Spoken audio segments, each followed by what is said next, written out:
গোস্বামী, সনাতন গোস্বামী, রূপ গোস্বামী,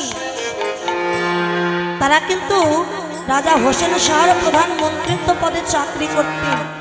চাকরি ছেড়ে দিয়েছিলেন কেন? যে যিনি কলিযুগ দাতা শ্রীমন গৌর হরি, যিনি নদিয়া ইন্দুয়া কুমোদ বধূ, যিনি কিনা রসের নাটুয়া গোরা, যিনি নিত্য নৈমর্ত ভক্ত হৃদয় রমণকারী শ্রীমন গৌর হরি, ভক্তির ভগবান গৌরাঙ্গ সুন্দর, রাধা কৃষ্ণ মিলিত তনু আমার গৌর হরি, ভাবরসে গড়া আমার গৌরাঙ্গ তনু, যার বাহিরে গৌরাঙ্গ আর ভিতরে হলো কান। চৈতন্য চরিতামৃতে বললেন, অন্ত কৃষ্ণ বহির গৌর দর্শিতাঙ্গাদি বৈভব কালৌ সংকীর্তনাদয় শ্রীকৃষ্ণ চৈতন্য মশ্রিত। ভিতরে কৃষ্ণ, বাহিরে গোরা। সেই গৌরাঙ্গ সুন্দর পাপী তাপী উদ্ধার করবার জন্য এই নদিয়া নবদ্বীপের মাঝে তিনি এসেছিলেন কলিযুগে গৌর রূপে। আজকে নবদ্বীপের ভাগ্যবতী নাগরী বিষ্ণুপ্রিয়া, এই যে বেলি অবসান কাল, এখন তো বেলি অবসান কাল নয়, এখন রাতের প্রায় মাঝামাঝি হয়ে গেছে, কিন্তু লীলা তো সন্ধ্যাবেলার লীলা। অষ্টকালীনের যে 8টি পালা, 6টি পালা হলে রাত গভীর হয়ে যায়। তো বেলি অবসানকালে গিয়েছিলেন সুরধুনী গঙ্গায় জল আনতে। কি নিয়ে গেলেন? শূন্য গাগরি বা কলস। তো গাগরি যখন গঙ্গার জলে ডুবিয়ে দিয়েছে, হঠাৎ দেখতে পেল ওই সুরধুনীর তীরকে আলোকিত করে এক অপূর্ব রূপের মানুষ দাঁড়িয়ে আছে। সেই মানুষটির আজানো লম্বিত বাহু, গলদেশে আছে বনফুলের মালা, শ্রবণে আছে কুণ্ডল, আর বদনে আছে মধুর কৃষ্ণ। সেই রূপের মানুষটিকে দর্শন করে নাগরীর আর জল ভরার কথা মনে। যেটুকু জল ভরেছিলেন সেই গাগরীর জল ফেলতে ফেলতে ঘরে এসেছে। জাগতিক জগতে আমরা কোনো রূপ দেখলে তাই ভুলে যাই, ভুলতে পারি না। আর সেখানে ভগবানের রূপ দেখলে কি আর ভোলা যায় না? আপনারা আজকে এসেছেন এই ছাওয়ালি কালীবাড়িতে কীর্তন শ্রবণ করতে। এসে যদি সুন্দর কোনো ছেলেকেও দেখে, তা মায়েরা মনে মনে ভাবে ছেলেটা তো খুব সুন্দর দেখতে, তো ছেলেটা যদি আমার ছেলে হতো, যদি আমাকে মা বলে ডাকতো, কত ভালো হতো। কোনো দিদিমা যদি দেখে, মনে মনে ভাবে ওই ছেলেটা যদি আমার নাতি হতো, কত ভালো হতো। তাহলে জাগতিক জগতের রূপ দেখে যদি ভুলতে না পারে, সেখানে ভগবানের রূপ দেখলে কি আর ভোলা যায়? ভুলতে চাইলেও জগতে কেউ ভুলতে পারে না। কাঞ্চনা ওই রূপ দেখে ভুলতে না পেরে নয়না গাগরীর জল ফেলতে ফেলতে ঘরে এসে তারই বাল্য সঙ্গিনী কাঞ্চনার কণ্ঠ জড়িয়ে ধরেছে। কাঞ্চনার এই নবদ্বীপের ভাগ্যাকাশের তলদেশে এমন এক রূপের মানুষ আবির্ভূত হয়েছে, তাহা তো আমার আগে জানা ছিল। আমি গেলাম ভালো গঙ্গায় জল আনিতে, কিন্তু কেন এই গৌরূপে আমার নয়ন গেল? এ জগতে শুধু আমি নয়, যে একবার গৌরব দর্শন করেছে, তার জীবন চলে গেলেও সে কখনোই রূপের মানুষটিকে আর ভুলতে পারে। কেন গেলাম, দর্শন করলাম কেন গৌর? কাঞ্চনা বলে, বিষ্ণুপ্রিয়া, নিশ্চয়ই কোনো রাজা কিংবা মহারাজা রূপ দেখে তুই ভুলে গেছিস। না রে শোনা, কোনো রাজা কিংবা মহারাজা নয়, আমি কার রূপ দেখলাম জানিস? ওই নবদ্বীপে শচী মাতার কাঙাল ছেলে, যার নাম কিনা বিশ্বম্ভর মিশ্র, মানে নিমাইয়ের ভালো নাম ছিল বিশ্বম্ভর মিশ্র, ওই নিমাইয়ের রূপ দেখে আমি ভুলে গেছি। একই করলি, শেষে কিনা একটা কাঙালের রূপ দেখে তুই ভুলে গেছিস। সে তো নিজে কাঙাল, সারা নবদ্বীপকে হরি নামে কাঙাল বানিয়েছে ওই গৌর হরি। গৌরূপের আগে যেসব ভক্ত নয়ন দিয়েছে মা, তারা কেউ আর ঘরে থাকতে পারে। গৌরব প্রতি যার অনুরাগ একবার জন্ম নিয়েছে, তার বাস্তব প্রমাণ আপনাদের মতো সাধুগুরু বৈষ্ণব যারা আছে, ভক্তিমতী মায়ের কত দূর দূরান্ত থেকে এসেছে গৌর অনুরাগী হয়ে, এই শীতের সময়ও এসে হরিকথা কৃষ্ণ কথা শ্রবণ করছে। কেননা ও গৌর অনুরাগে যে আর ঘরে থাকতে পারে, ছুটে এসেছে। রাজশাহী নরোত্তম দাস ঠাকুর জমিদারের পুত্র হয়ে জমিদারি পরিত্যাগ করে পথের কাঙাল হয়েছে। ভক্ত রঘুনাথ দাস গোস্বামী, সনাতন গোস্বামী, রূপ গোস্বামী, তারা কিন্তু রাজা হোসেন শাহর প্রধানমন্ত্রিত্ব পদে চাকরি করতেন। চাকরি ছেড়ে দিয়েছিলেন কেন? যে বিষয় থাকিতে কখনো কৃষ্ণ প্রেম নাই হয়। বিষয়ের দূরে কৃষ্ণ প্রেম জানিব নিশ্চয়। তো বিষয় বাসনা পরিত্যাগ করে হা গৌর বলে পথে পথে কেঁদেছিলেন, গৌর কৃপা হয়েছে। এই সনাতন গোস্বামী রাজা হোসেন শাহ রাজত্ব কালে যখন মন্ত্রীর চাকরি করতেন, তার নাম ছিল সাকর মল্লিক। তাই রাজা হোসেন শাহ সাকর মল্লিককে ডেকে বলেছিলেন, সাকর, শুনেছি নদিয়া নবদ্বীপে গৌর হরি নামে কে যেন একটা আবির্ভূত হয়েছে। সত্যি আমার রাজ্যে সে কোনো ধার্মিক ব্যক্তি নাকি আমার রাজ্যের কোনো গুপ্তচর? তুমি গোপনে গিয়ে একটু দেখে এসো। যারা চাকরি করে বাবা, মালিকের প্রত্যেকটা কথা কিন্তু মেনে চলতে হয়। প্রচন্ড ঝড় বৃষ্টি হচ্ছে, ঝড় বৃষ্টি অবস্থা ঘোড়ার পিঠে উঠে ছুটতে ছুটতে চলে গেছে নদিয়া নবদ্বীপের কাছে। সারা নবদ্বীপ খুঁজেছে, কিন্তু কোথাও আর গৌর হরি দেখা পেল না। যখন চলে আসছেন হঠাৎ দেখতে পেলেন ওই শ্রীবাস অঙ্গনের গৃহের দুয়ার বন্ধ। ভিতরে যেন কারা কি আলোচনা করছে। তো সাকর মল্লিক সে তো গুপ্তচর, তো চিন্তা করছে কি আলোচনা হচ্ছে, আমি একটু যাই শুনি। তো বাবা, সাধুর সঙ্গ পেলে সাধু হবে, যদি পারো সাধু সঙ্গ করো। সাধু সঙ্গ, সাধু সঙ্গ সর্বশাস্ত্রে কয়, লব মাত্র সাধু সঙ্গ কৃষ্ণ প্রেম উপজয়।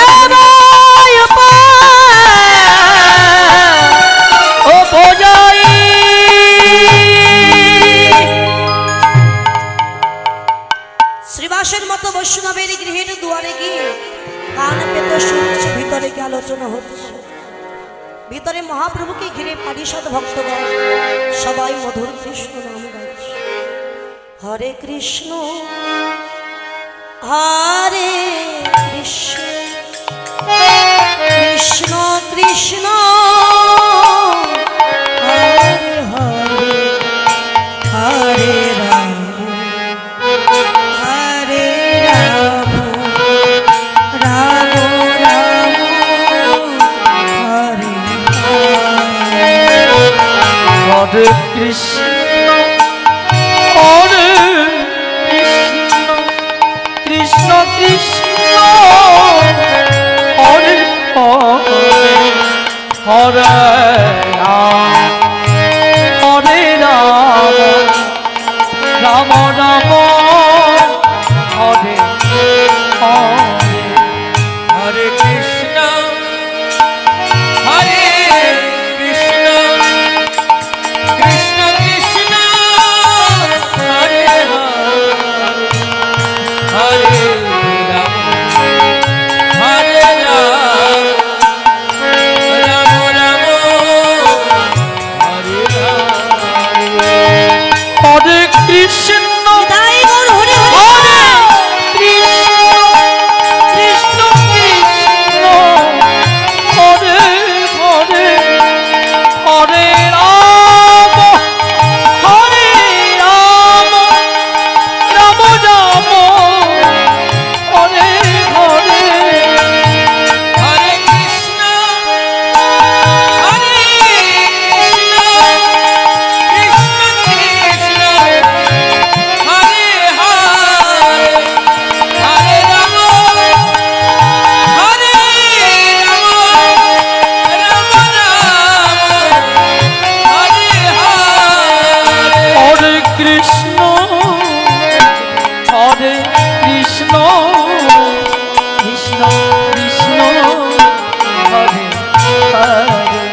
একটা কৃপা আছে। নাম শ্রবণ করতে করতে যখন নামের কৃপা হয়ে যায়, হরিনাম ছাড়তে চাইলে হরিনাম তাকে কোনোদিন আর ছেড়ে দেয়। ওই কৃষ্ণ নাম শ্রবণ করে কখনো যেন অলক্ষেতে তার নয়নের পথ দিয়ে কৃষ্ণ প্রেমের অশ্রু বিগলিত হয়ে আর স্থির থাকতে পারল। ঘরের দুয়ার খুলে ছুটে গিয়ে আছাড় খেয়ে পড়েছে আমার গৌর হরির চরণে।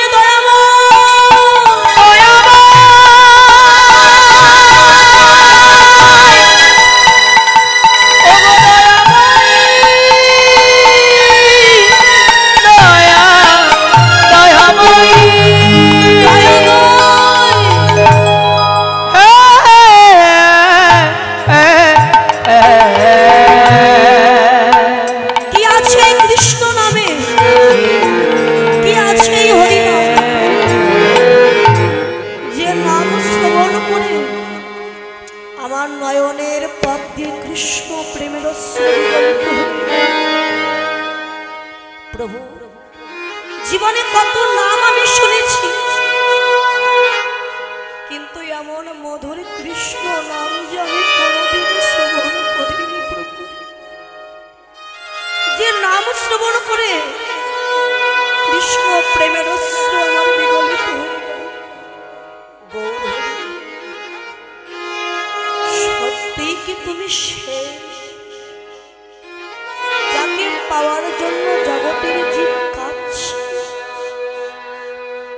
সত্যি তুমি যদি সেই হও, তোমার কাছে আমার তিনটি প্রশ্ন উত্তর দেবে। বলো কি প্রশ্ন? আমার প্রথম প্রশ্ন, আমি কে? কি আমার পরিচয়? আমার নাম সাগর মল্লিক, এই পরিচয়। বাস্তবে আমি কে তুমি বলতে পারো প্রভু? সাগর, শুধু তুমি একা কেন, এই জগতে প্রত্যেকটা জীব আমাদের একটি মাত্র পরিচয়, আমরা সবাই হলাম কৃষ্ণের চরণের দাস। হরি হরি হরি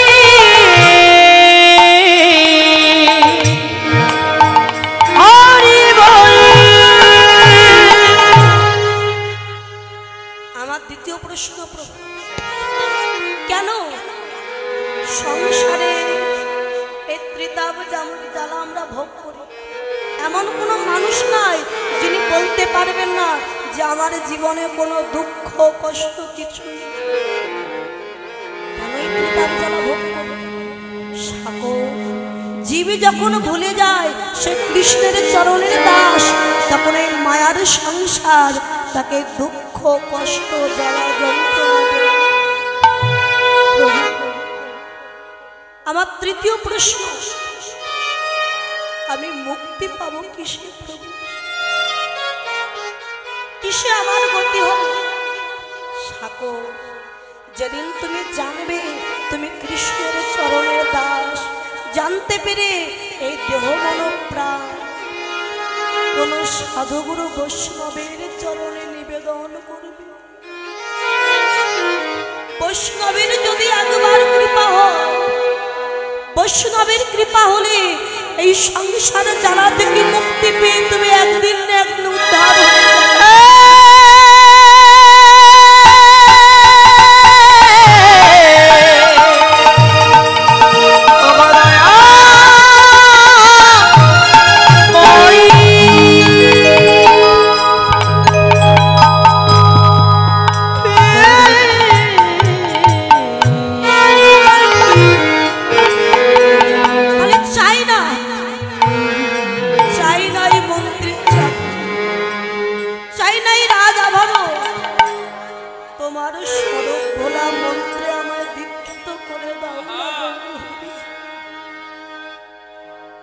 সেইখানে দাঁড়িয়ে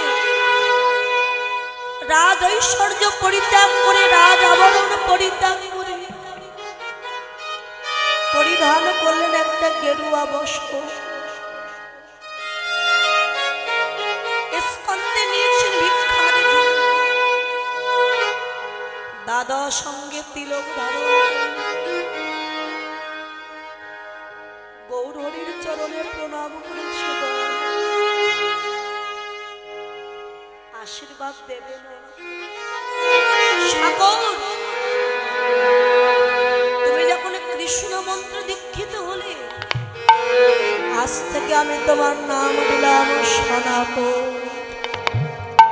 যাও সনাতন, আশীর্বাদ করলাম, বৃন্দাবনে চলে যাও, তোমার কৃষ্ণ কৃপা হোক।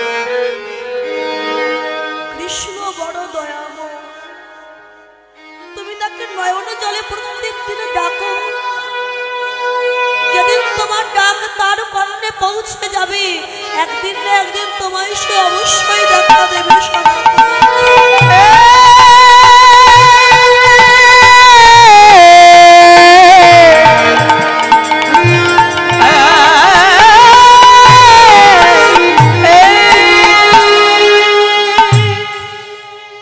চলে গেলেন মহাপ্রভুর কৃপা নিয়ে বৃন্দাবন। তাল পাতার একটা কুটির নির্মাণ করেছে, ছিল মন্ত্রী, হয়ে গেল আজ পথের ভিখারি। মদন গোপালকে প্রত্যেক দিন পূজা অর্চনা করে, সেবা করে। তার তো কিছু না, প্রত্যেক দিন বৃন্দাবনে ভিক্ষা করতে যায়। তো বৃন্দাবনে চাল ভিক্ষা হয় না, আটা ভিক্ষা হয়। ওই আটা ভিক্ষা করে নিয়ে এসে জল দিয়ে কোন রকমে মাখিয়ে রুটি তৈরি করেছে। রুটি ছেঁকবে সেই পাত্রটা তার ছিল। এত দরিদ্র, এত কাঙা, আগুন জ্বালিয়ে রুটির এপাশ দেয় তো পুড়ে কালো হয়ে যায়, ওপাশ দেয় তো পুড়ে কালো হয়ে যায়। বাগান থেকে লতা পাতা তুলে নিয়ে এসে শাক তৈরি করেছে। শাকে যে লবণ দেবে সেই সামর্থ্য, সেই অর্থ তার ছিল। প্রত্যেক দিন পোড়া রুটি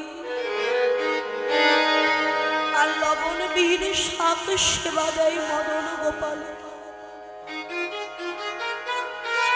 একদিন যায়, দুদিন যায়, কয়েক মাস চলে গেল। একদিন মদন গোপালকে সেবা দিই, সাগর ঘুমিয়ে আছে, মানে সনাতন ঘুমিয়ে আছে।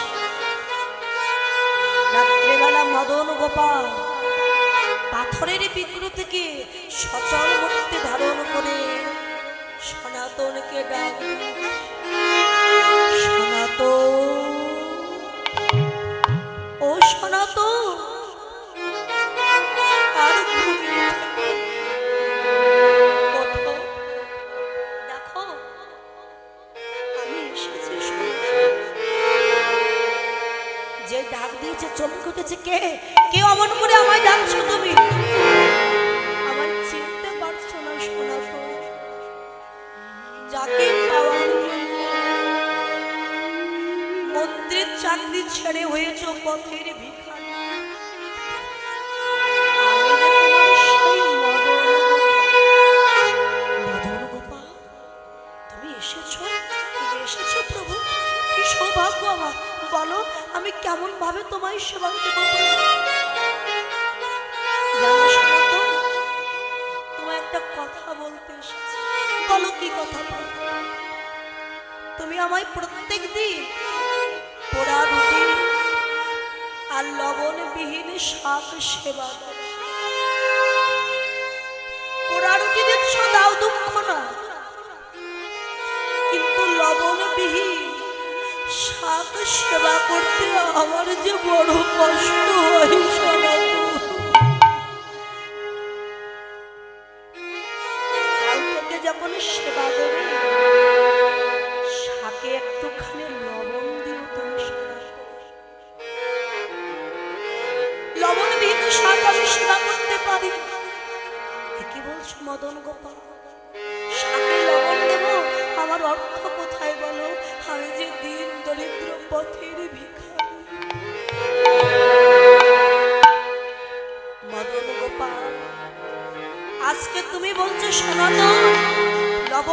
শাক সেবা করতে পারছি না, কাল বলবে সনাতন ওই পোড়া রুটি আমি সেবা করব না, পরশু বলবে সনাতন আমায় রাজভোগে দয়াময়।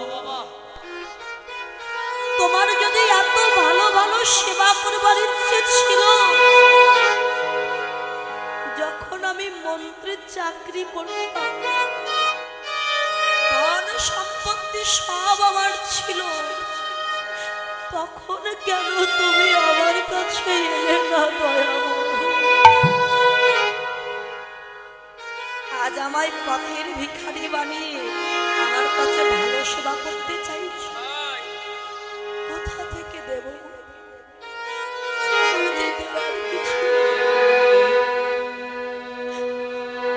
মদন গোপাল, আমি চাই আমার জন্য তুমি কষ্ট, যাও চলে যাও। যে ভক্ত তোমায় রাজভোগ সাজিয়ে ডাকছে, যাও তুমি সেই ভক্তের কাছে চলে যাও, থাকতে হবে না আমার কাছে। সনাতন, আমায় তাড়িয়ে দিচ্ছ সনাতন?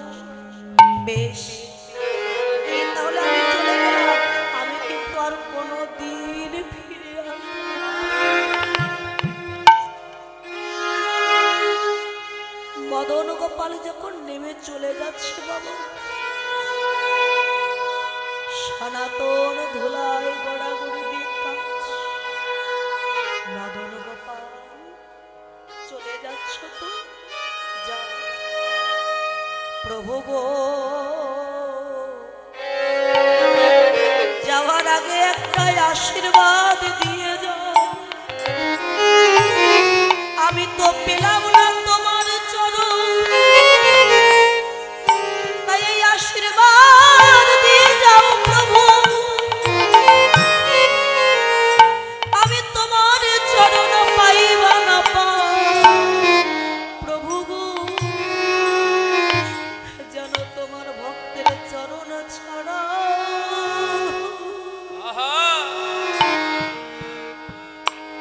আমায় যেন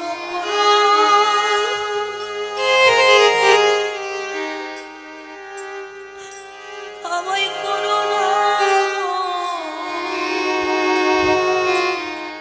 ওগো প্রভু গো,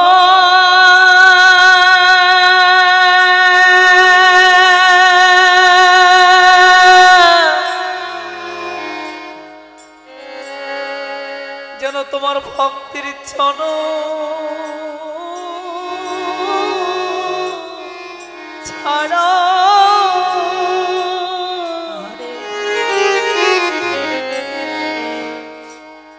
যেন আমায় করো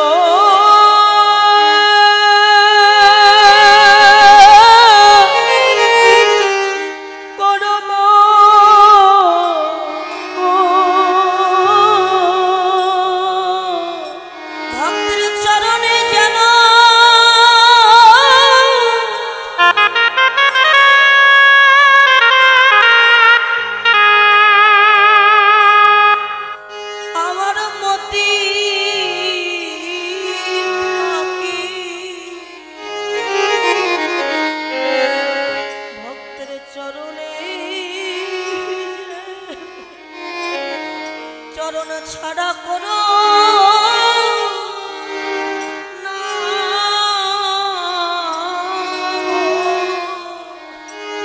ভক্তির চরণে যেন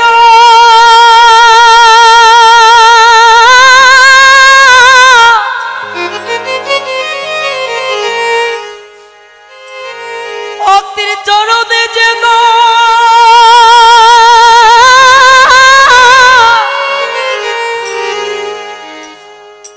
আমার মতি মতি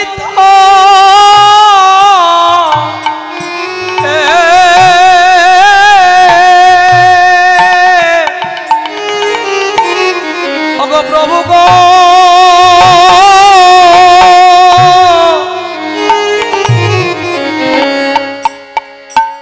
ভক্তির চরণ ছাড়া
প্রভু গো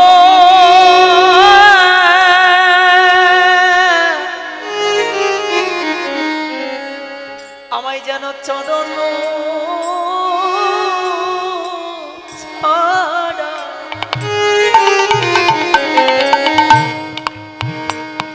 আমায় করো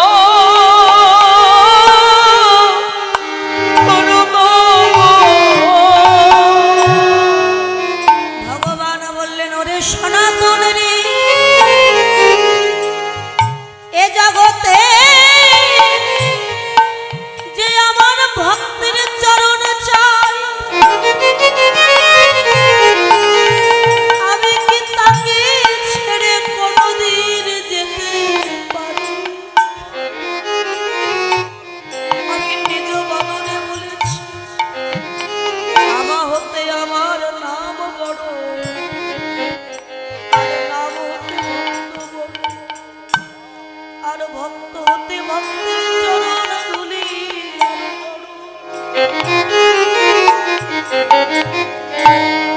আমি যে তোকে ছেড়ে যেতে পারবো না তোর নয়ন জল যে আমায় যেতে দিব না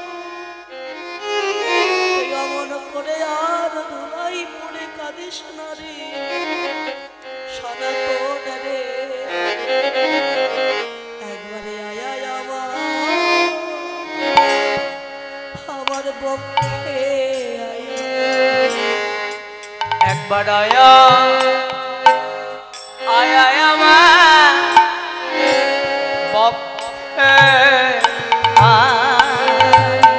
ওরে আমার তাপিত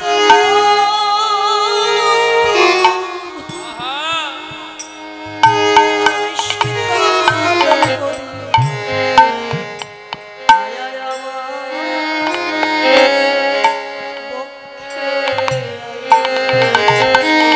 আমার তাপিত বক্ষ